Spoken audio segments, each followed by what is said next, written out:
CEO के electric मुनस Alvi ने इजलास में रुकन असम्बली को थप्पड़ मारा। मुनस अलवी ने रुकन असम्बली का इस्तेहकाक को मजरू किया। जमात इस्लामी के रुकन सिंध असम्बली मोहम्मद फारूक की इजलास के बाद मीडिया से गुफ्तगू कहा कि 4 घंटे इजलास चलता रहा। मुनस अलवी 4 मिनट का जवाब देकर चला गया।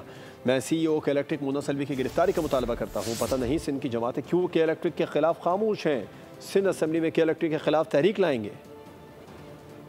के अंदर आज MPS को, सिंध हुकूमत को CEO के इलेक्ट्रिक थप्पड़ मार के गए।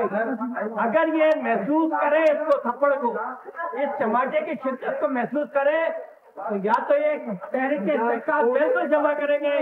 हम सिंध असेंबली के अंदर मैं कहता हूँ कि CEO के इलेक्ट्रिक को आज ही गिरफ्तार किया जाए।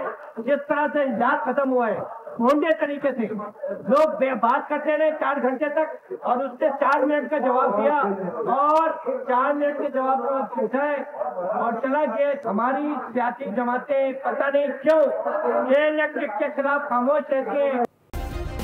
सब्सक्राइब करें और बेल दबाएं ताकि कोई खबर रह न जाए।